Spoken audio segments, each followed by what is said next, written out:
business world has long been fond of Donald Trump. They liked his pro-business, low regulatory policies, and of course, they loved his tax cuts. But Time magazine is trying to scare big business away from the former president, writing, quote, "This hostility starts from the top with Trump himself. While many business leaders regard certain aspects of President Joe Biden's economic agenda, they surely do not miss Trump's far more invasive and micromanagerial meddling in their business affairs." Here now, Breitbart economist and finance editor, live and in person, John Carney. Good to see you, John.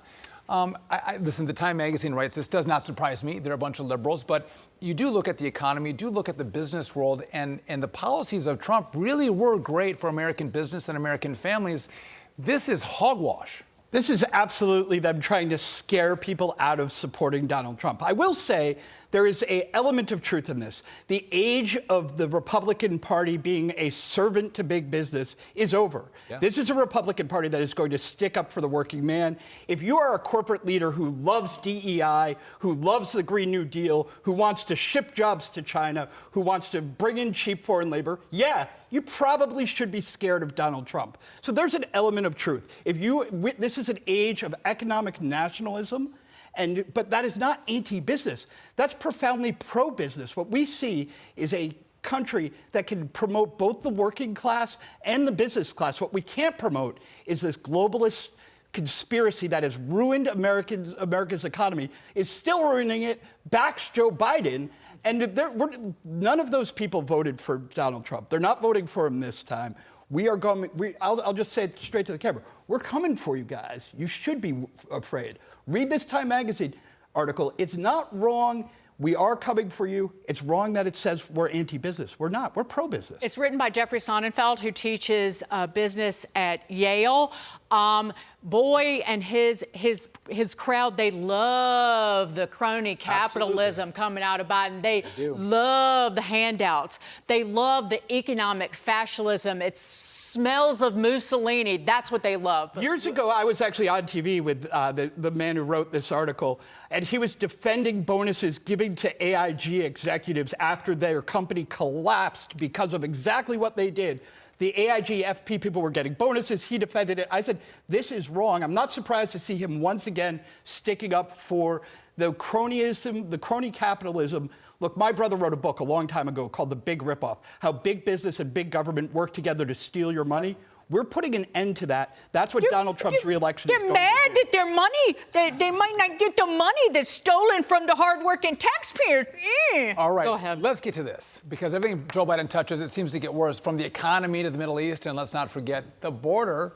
The destroyer-in-chief, his latest target, new home construction. And with the election just 5 months away, Team Biden is now considering new federal efficiency standards that could add more than $7,000 to the already unaffordable average price of a new home, all in the name of, you guessed it, John, they're going to save the planet. It seems like they will not stop at raising the price of everything for the American consumer that's already struggling under Bidenomics. Right, we already have a home affordability crisis in America, and they're going to make it much worse.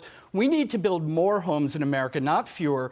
This will make it harder to build homes, more expensive to buy them. They're making everything worse. Every time they look at something, they try to figure out a way to make it more expensive for the American people. Frankly, look, they actually don't like single-family homes. They want to put an end to people moving into. They want us to live in pods and eat bugs, frankly. That is what they are looking for. I know that's like a right-wing cliche. We always say that. That is what they're after.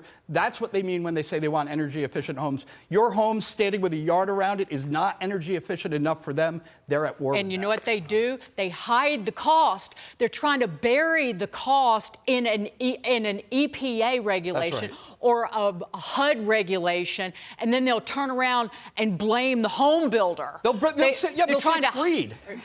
So, one more.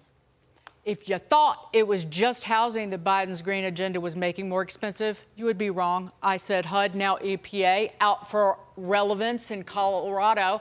After the state failed to cut emissions, now The EPA forcing gas stations in 8 counties to use a new cleaner burning blend of fuel that's going to cost drivers about 3.5 cents more per gallon. It's not just about the 3.5 cents, John.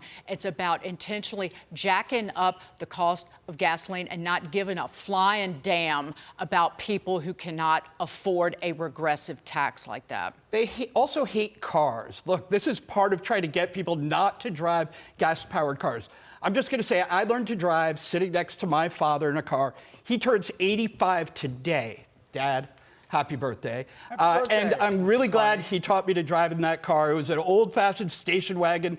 They are at war with the American habit of driving cars. They're at war with the American habit of living in houses. They don't like the way we live. They want to end it. This is one of the reasons this election is very important this year, because we're actually just defending the way we live against their giant agendas. And the EPA is a threat to that. Congress has to Absolutely. do more to rein them in. John Carney, always great to see you. Thanks for being with us. We appreciate it. It's Thank a you. threat to our choice. Yeah. You got me fired up.